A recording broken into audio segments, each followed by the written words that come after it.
So now we go to the second book, which is Zero Limits by Dr. Joe Vitale and Dr. Hewlin. दोनों ने doctor ह्यूलन mentoring किया है doctor जो वाइटाले का, और doctor जो वाइटाले ने ये किताब लिखी है। लेकिन ये जो सारी चिट्ठियां हम देख रहे हैं जो इन लोगों ने अपनी डायरीज में लिखी हुई थी, वो डॉक्टर ह्यूलन ने लिखी हुई थी। या तो वो उनकी है या उनके पार्टिसिपेंट्स की है। तो उन्होंने डॉक्टर जो वाइटाले ने डॉक्टर ह्यूलन से परमिशन लेके यहाँ पे हमारे सामने हमारी हेल्प के लिए हमको दिया है। And Jignesh Ambedkar will be reading for us. Yes, ma'am. Good morning. Good morning, good morning. So you have to start reading from 12th March. Okay, thank you, ma'am. 12 March 2005. The void is the foundation of self-identity, of mind, of the cosmos. It is the precursor state to the infusion of inspirations from divine intelligence into the subconscious mind. See figure C1. All that scientists know is the cosmos was spawned from nothing and will return to the nothing from whence it came. The universe begins and ends with zero. Charles Safi, Zero, the biography of dangerous idea. या so beautifully written. Void का मतलब होता है आपका जीवन है। Suppose आपकी एक सेंटर टेबल है राउंड, उस पे बहुत सारी चीजें रखी है। तो अब उसको उसमें आपको अपने ड्रीम्स, अपने सपने, अपनी अच्छी चीजें रखनी है कि मेरी वो, क्योंकि सेंटर टेबल आपकी लाइफ की है, वो लाइफ है आपका। वो इतनी भरी पड़ी है ना, कूड़े करकट कचरा एक के ऊपर एक, उस पे पेपर्स पड़े हैं, उन पे धूल जम रही है, कुछ ना कुछ रखा हुआ है। लेकिन आपको एक बहुत सुंदर सा फ्लावर्स रखना है वहां पे, आप नहीं रख पा रहे हो क्योंकि उस टेबल पे बिल्कुल जगह नहीं है, उस पे बहुत कूड़ा रखा हुआ है। उस तरह से हमारा जीवन का मतलब वो दिया हुआ है, that our life is like that, है ना। जैसे हमारे जीवन में भी, हमारी लाइफ के अंदर हमारी मेमोरीज जो हमारे जीवन में है, हम अलग अलग तरह की हमारे सबकॉन्शियस में मेमोरीज हैं। लिटरली लाइक दैट कूड़ा जिसपे धूल जम रही है, वो लेयर होती जा रही है, बढ़ती जा रही है, बढ़ती जा रही है। और क्योंकि वो हमारे संस्कार रहे हैं तो हम और नेगेटिविटी कलेक्ट करते जा रहे हैं, करते जा रहे हैं, करते नहीं जा रहे हैं, अट्रैक्ट करते जा रहे हैं। जैसे हमें वही चीजें हम अट्रैक्ट करेंगे, है ना। जैसे अगर हम ब्लेमिंग पर्सन है तो हम और सिचुएशन ऐसी अट्रैक्ट करेंगे जिसमें हम ब्लेम कर रहे हैं चीजों को कि ये हुआ, उसने ये किया, उसने ये किया, उसने ये किया, उसने ये किया, है ना। तो हमारी कोई सेल्फ ग्रोथ नहीं हो रही है, हम कनेक्टेड ही नहीं है अपने आप से। सेल्फ आइडेंटिटी थ्रू होपोनोपोनो तो तब आएगी ना जब हमको दिखे कि यार ये टेबल कितनी गंदी हो रही है, let me just throw all this away. ये इतना कूड़ा मैंने इकट्ठा कर रखा है, उस पर धूल जमती जा रही है ना। तो अब आपने एक दिन फाइनली आपको दिखा कि अरे ये तो बहुत सारा कूड़ा करकट है, बहुत सारा गार्बेज मैंने अपनी लाइफ की टेबल पे इकट्ठा किया हुआ है ना। वो मुझे पता लग जाएगा अपना जीवन देख के कि मेरे लाइफ में अलग अलग एरियाज में अगर स्ट्रगल आ रहे हैं तो इसका मतलब है मेरे अंदर किसी तरह का तो गार्बेज है ना, नेगेटिव एनर्जी है। तो उस टेबल से जैसे ही आप सफाई कर लेते हो, अब वहां पे खाली हो गया, है ना। अब वॉइड आ गया, वहां पे खालीपन आ गया। ये वो खालीपन नहीं है जो हम जिसकी बात कर रहे हैं कि I am not whole heal complete वाला खालीपन। अब आपने इतनी सुंदर स्पेस बना दिया, स्पेस एलिमेंट। अब वो स्पेस है, वो टेबल पूरी तरह से खाली हो गई है। अब आप सुंदर सा जो आपके पास फ्लावर्स था उसमें रंग बिरंगे फूल लगा के आप वहां पे लगाओ, जो बहुत सुंदरता को शोभित करेंगे, बढ़ाएंगे, है ना। उसी तरीके से हमारे जीवन में जो हमारी हमारी अंदर, हमारे लाइफ के अंदर जो हमारा यूनी ही पीली है, इनर चाइल्ड है, या हमारा सबकॉन्शियस माइंड है, वहां पे बहुत गार्बेज भरा हुआ है ना। और over the period of time, इस जन्म में भी हमने बचपन से अभी तक बहुत इकट्ठा किया है, और करते गए करते गए करते गए, और उसमें से हमको याद नहीं है। क्या हमको याद है? कुछ भी याद नहीं है। क्या आपको याद है जब आप 2.5 साल के थे और आपके घर में मम्मी पापा लड़ाई कर रहे थे किसी बात पे, प्रॉपर्टी पे या पैसे पे? बट सबकॉन्शियस माइंड उस वक्त बहुत ज्यादा एक्टिव था, कॉन्शियस माइंड इतना ज्यादा डेवलप नहीं था हमारा, है ना। वो 6-7 साल में डेवलप होता है। तो हमने, हमारे सबकॉन्शियस माइंड ने वो मॉम और डैड की जो झगड़ा था उसको एब्जॉर्ब कर लिया पूरी तरह से, पैसे का। और हमको समझ ही नहीं आ रहा है कि आज हमको पैसे की क्यों दिक्कत आ रही है। मतलब हम ठीक हैं, क्वालिफाइड हैं, हमने पढ़ाई लिखाई भी कर ली है, हम अच्छा बिजनेस, अच्छी जॉब में हैं, क्यों हमारे पास पैसा टिक नहीं रहा, रुक नहीं रहा। हमको क्या याद है कि हम जब 2.5 साल के थे तब हमने वो वाली जो नेगेटिव एनर्जी थी उसको एब्जॉर्ब करके, और वो लेयर होती गई क्योंकि वो हमारा संस्कार बन गया। अब जिंदगी में, जिंदगी भर हमको कभी पैसे के लिए डिपेंडेंट होना पड़ रहा है, आ भी रहे हैं तो हमारे पास टिक नहीं रहे, है ना। मतलब we are not really enjoying that freedom of having abundance of money, why, because 2.5 साल के हमें थोड़ी याद है 2.5 साल में इस तरह से पिछले जन्म में या बचपन में हमने इतनी सारे ऐसे संस्कार, इतनी मेमोरीज इकट्ठा की है जो डॉक्टर ह्यूलन गार्बेज का नाम दे रहे हैं। गार्बेज का मतलब होता है अनवांटेड चीज जो हमको सर्व नहीं कर रही है, जो हमको फेंकने की जरूरत है। गार्बेज हम उसी को बोलते हैं, हिंदी में गार्बेज को कूड़ा बोलते हैं, है ना। तो हमने वो इकट्ठा किया हुआ है। तो जो उन्होंने फर्स्ट चैप्टर में गार्बेज वर्ड यूज किया था और ओब्लिक करके लिखा था नेगेटिव एनर्जी, यानी कि नकारात्मक ऊर्जा, एनर्जी जो भी हमारे अंदर है। Now that energy we need to kind of just replace. तो एनर्जी को हम फेंक नहीं सकते, क्योंकि हम ये नियम पता है, energy can neither be created not destroyed, but उसका रूप बदल बदल दिया जाता है। तो उसका रूप बदलने के लिए यहाँ पे लिखा है कि हमने अब उस टेबल को खाली किया हमारे अंतरात्मा में, हमारे सबकॉन्शियस माइंड में, और अब हम उसमें खूब सारी रोशनी प्लेस कर रहे हैं। जैसे ही हमने थैंक यू और आई लव यू बोला, तो हमने वहां पे उस जगह पे रोशनी क्रिएट कर ली, और उसके चलते हमारे जीवन में, मतलब कहते हैं कि दुनिया भी जीरो से ही शुरू हुई थी और वापस जीरो में पहुंची थी। तो हम अपनी कॉन्शियसनेस में भी जब जीरो स्टेट को रीच आउट करेंगे, तो हम एक नया पोर्टल खोलेंगे जीवन का। वो पोर्टल कौन सा होगा? डिविनिटी का, जिसको बोलते हैं ना C port, portal. C double E तो क्लीन इरेज इरेज होता है, पोर्ट का मतलब होता है वो पोर्टल ऑफ स्टेट जीरो। वो हम क्रिएट करेंगे हमारे सबकॉन्शियस माइंड में, और एक नए सिरे से हमारा जीवन शुरू होगा जब हम थैंक यू की एनर्जी और आई लव यू की एनर्जी को हार्नेस करते हैं अपनी ओर। ये इन्होंने यहाँ पे सिखाया है, यहाँ पे बताया है कि ये हमारी यूनिपिली है सबकॉन्शियस माइंड, है ना, जो हम सबके अंदर। और देखो कितना बड़ा है, साइज देखो आप सबकॉन्शियस का। उसके ऊपर कॉन्शियस माइंड है, क्योंकि सबकॉन्शियस में जो प्रोग्रामिंग है वही हमारे कॉन्शियस माइंड, जैसे अगर हमारा कॉन्शियस माइंड देखेगा, जैसे हम बहुत कॉमन एग्जांपल लेते हैं ना, जैसे वैलेंटाइन डे, तो सब लोग एक दूसरे को फूल देते हैं, और ये, और कुछ लोगों को हम में से लगेगा क्या बकवास है, रिलेशनशिप क्या बकवास होती हैं, ये सब ड्रामा है, कोई टिकता नहीं है, आज के एक दिन होता है क्या प्यार करने का, साल में 365 दिन होते हैं, तब तब प्यार करना चाहिए क्या, सिर्फ वैलेंटाइन डे वाले दिन रोज देते हैं और हाथ पकड़ के चलते हैं, बाकी टाइम तो लड़ते झगड़ते रहते हैं। तो हमने एक, मतलब कपल्स देखे प्यारे प्यारे से हाथ पकड़ के चल रहे हैं, लाल फूल उस दिन 200 रुपए का मिलता है, 1 फ्लावर। तो हम ये बोल रहे हैं ये क्या ड्रामा हो रखा है हमारे।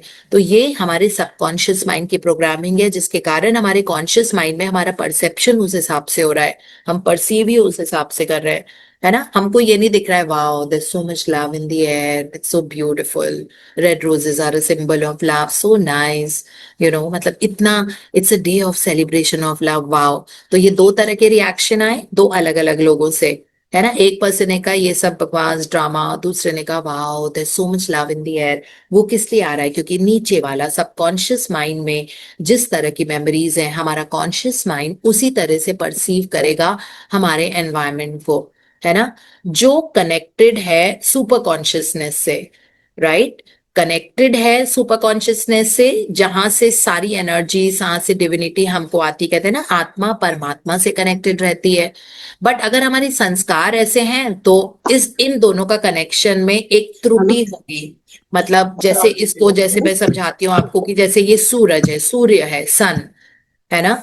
तो ये सन है, लेकिन यहाँ पे क्लाउड्स हैं सारे, मतलब इसके नीचे क्लाउड्स हैं, एंगर के, वरी के, जो भी हमारे संस्कार है, और उसके भी ऊपर सुपर कॉन्शियसनेस के ऊपर होते हैं divine intelligence, infinite that space, जहां से हमको यहां से एनर्जी नीचे की ओर लेके आनी होती है, राइट।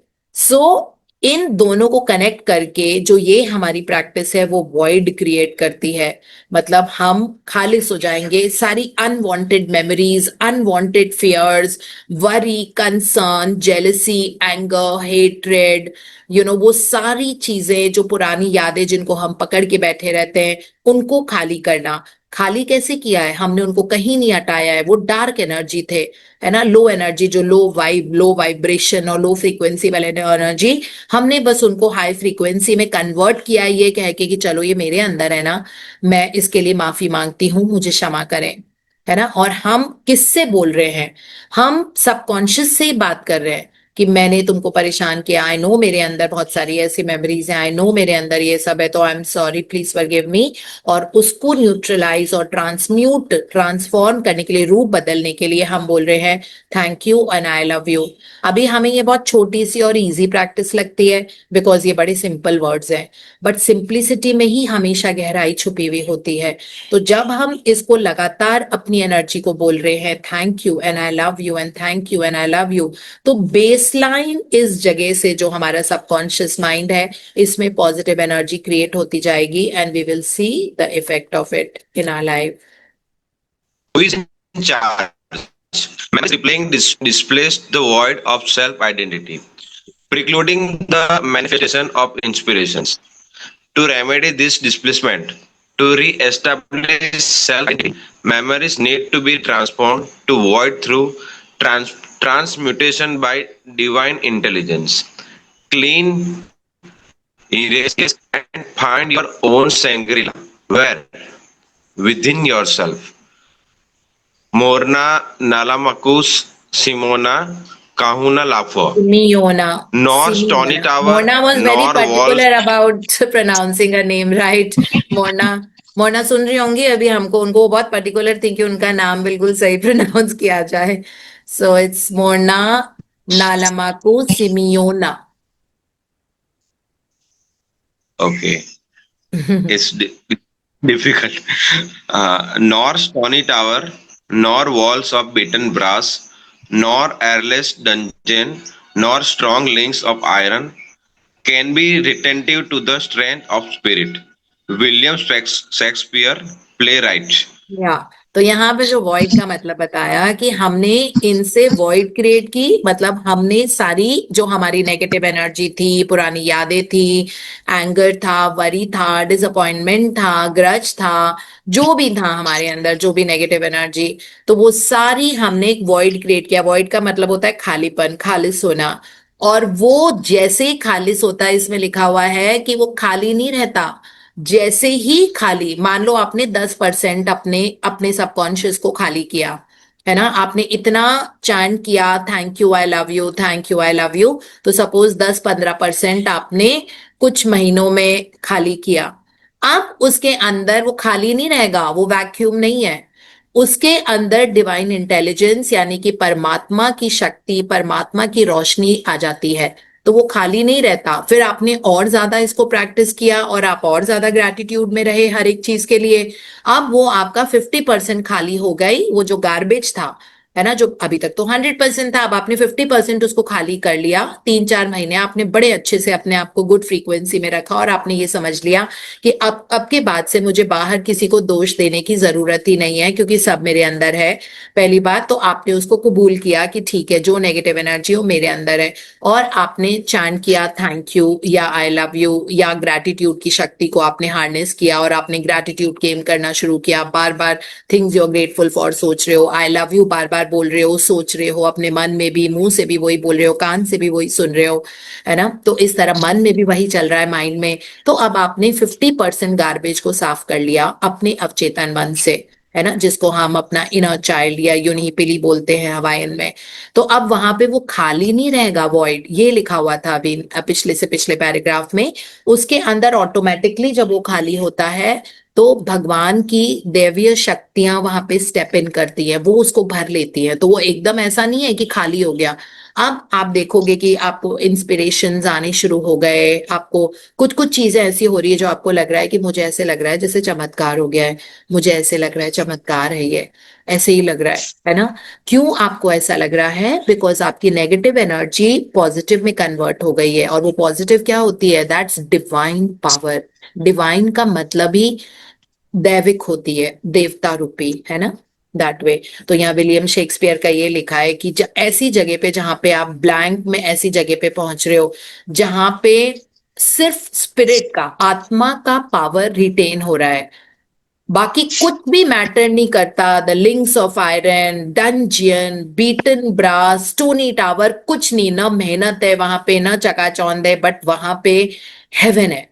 यो हेवन वाली फीलिंग, where you will only see the strength of the spirit. This William Shakespeare had written. हाँ जी। 22 March 2005. Existence is a gift from divine intelligence, and the gift is given for the sole purpose of re-establishing self-identity through problem solving.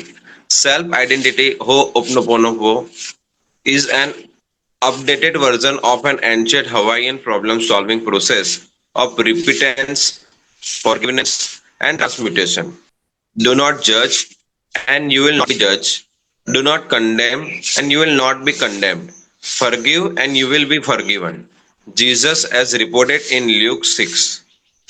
सो आज हम इतना ही पढ़ेंगे. Thank you so much for beautifully reading and God bless you, और आपका सारा सपना पूरा हो जाए, ये हमारी विश है. Thank you. Okay, thank you. सो ये वाला जो यहाँ पे है 22 मार्च को जो ये लिखा हुआ है, डॉक्टर ह्यूलेन ने लिखा था. तो उन्होंने ये लिखा था कि अगर इंसान के रूप में अगर आपने जन्म लिया है, ये बहुत बड़ी डिवाइन इंटेलिजेंस की तरफ से परमात्मा का ये तोहफा है, जो गिफ्ट है हमारे लिए, कि हम मनुष्य योनि में दोबारा से जिए हैं, है ना. और इसका पर्पस क्या होता है, यहाँ पे लिखा है डॉक्टर ह्यूलन ने, इसका सोल पर्पस है, सिर्फ एक रीजन होता है इसका, कि हम self identity through problem solving, जो भी हम रीस्टैब्लिश करें अपने जीवन को उस स्टेट में, जो मनुष्य के रूप में हम बहुत अच्छा जीवन व्यतीत कर पाए. लेकिन हम कैसे करेंगे वो, जब तक हमारी प्रॉब्लम सॉल्विंग टेक्निक जो होती है उसको बोलते हैं self identity through ho'oponopono. Problem solving मतलब लाइफ में हमारी प्रॉब्लम्स आ रही है, वो कहाँ से आ रही है, क्या किसी पर्सन ने हमारी चोरी की, क्या उसने ये किया है, नहीं. वो सारे हमारे पीछे से कुछ न कुछ हमारे अवचेतन मन में संस्कार हैं, जिनके कारण हमारे थॉट्स, हमारे वर्ड्स, हमारे एक्शन और हमारे अट्रैक्शन है. इस वक्त जो भी हम अट्रैक्ट कर रहे हैं वो सब उसके कारण है. तो हम किसी भी पर्सन को किसी भी चीज के लिए कुछ बोल नहीं सकते, लेकिन हम किसी भी पर्सन के लिए, किसी भी चीज के लिए अपने आप को क्लीन कर सकते हैं. तो हम देखेंगे उस पर्सन में डिफरेंस आना शुरू हो जाएगा, है ना. It is as simple as that. तो किसी के बारे में भी अच्छा सोचना, बुरा सोचना, ये करना, कोई भी नेगेटिव चीज या प्रॉब्लम आपको किसी भी इंसान में नजर आ रही है, आपको बिजनेस में नजर आ रही है, आपको करियर में नजर आ रही है, आपको अपने फिजिकल रूप में मे बी कोई मेडिकल इश्यू नजर आ रहा है, आपके सिर पे बाल कम होते जा रहे हैं, आपके नाखून बार बार टूट रहे हैं, आपका किसी से एक पर्सन से बार बार झगड़ा हो रहा है, आपको पैसे का स्ट्रगल आ रहा है, कितनी भी छोटी बड़ी बहुत बड़ी जो भी चीज है, हर इंसान के लिए, हम ये नहीं कह सकते कि ये छोटा ये बड़ा है. जो चीज मेरे लिए बहुत छोटी हो सकती है वो किसी के लिए बहुत बड़ी हो सकती है. हो सकता है किसी का डिप्रेशन ही इसलिए हो कि उनकी बॉल्डिंग हो रही है, जिसके कारण वो खुश नहीं रह पाते, है ना, अपने अपने बालों को कम होता हुआ देख के. तो यू डोंट नो किसी थर्ड पर्सन के लिए कि अरे नहीं मेरे लिए तो ये it is negligible, it's a bigger picture. तो हम सब के लिए कुछ ना कुछ प्रॉब्लम्स हैं. तो ये वाली जो टेक्निक होती है होपोनोपोनो की, जो SITS बोलते हैं, जिसको सेल्फ आइडेंटिटी थ्रू होपोनोपोनो, तो ये जो होती है, ये इसको बोलते ही प्रॉब्लम सॉल्विंग टेक्निक है, जिसमें सेल्फ आइडेंटिटी हम रिस्पॉन्सिबिलिटी लेते हैं, दैट जो भी हमारे जीवन में, चाहे वो कोई और पर्सन है, चाहे हमारी बार बार ऐसी जॉब लग रही है जहां पे हमको बहुत ज्यादा स्ट्रेस वाला काम मिल रहा है, या फिर हमारी ऐसी जॉब है जहां पे हमको लग रहा है हम बहुत ज्यादा काम कर रहे हैं, उस हिसाब से हमको पैसे नहीं मिल रहे, उस हिसाब से हमको अप्रिसिएशन नहीं मिल रहा, एक्नॉलेजमेंट नहीं मिल रहा. हम बार बार यही कहते हैं कि हम बहुत मेहनत करें लेकिन उस हिसाब से हमको मिल नहीं रहा, हम बहुत मेहनत करें जिस हिसाब से मिल नहीं रहा. मेहनत करना ही वो वाला संस्कार है कि आपको मेहनत क्यों करनी पड़ रही है, ये आपकी प्रॉब्लम है. इस चीज के लिए कोई भी काम है ना, ऑफिस का, जैसे हमें तो नहीं मेहनत करनी पड़ती अपने काम के लिए बिल्कुल भी, है ना. जैसे मैंने ये कुछ पता नहीं होता आज क्या पढ़ रहे, ये बहुत आराम से फ्लो करता है अंदर से, जो हम बात कर रहे हैं हमने खुद डिसाइड किया होता है कि क्या बात कर रहे हैं, इजंट इट. फिर ये वाला सेशन है, उसके बाद फिर मास्टरमाइंड का सेशन है अभी हमारा 10 बजे, उसमें भी हम एक बहुत पावरफुल टूल के बारे में आज बात करेंगे. तो वो अपने आप मन से निकलता जाता है, हमें तो मेहनत नहीं करनी पड़ रही है ना. उसके बाद योगा की क्लास अगर होती है तो उसमें कोई मेहनत नहीं करनी पड़ रही है, बट इंस्ट्रक्शन फॉलो करने होते हैं. तो इसका मतलब है अंदर हमारे जीवन में कहीं ना कहीं क्लीनिंग हुई है, तभी हमें लग रहा है कि हमें वो 5:50 से हम नॉन स्टॉप बोल रहे होते हैं शाम तक, तो हमें कोई मेहनत नहीं लगती है इसमें. लेकिन अगले पर्सन को जो दूसरा काम कर रहा है, या कोई और है, IT प्रोफेशनल है कहीं है, उसको बहुत मेहनत करनी पड़ रही है ना. तो ये भी तो मेमोरीज ही है ना, प्लेइंग. और ये प्रॉब्लम है, क्यों मेहनत करनी पड़ रही है, वो काम को आप इंजॉय क्यों नहीं कर सकते, मतलब क्यों इतने एफर्ट लगाना पड़ रहा है, तो वो भी मेमोरीज प्लेइंग है, तो उसको हम क्लीन कर ले.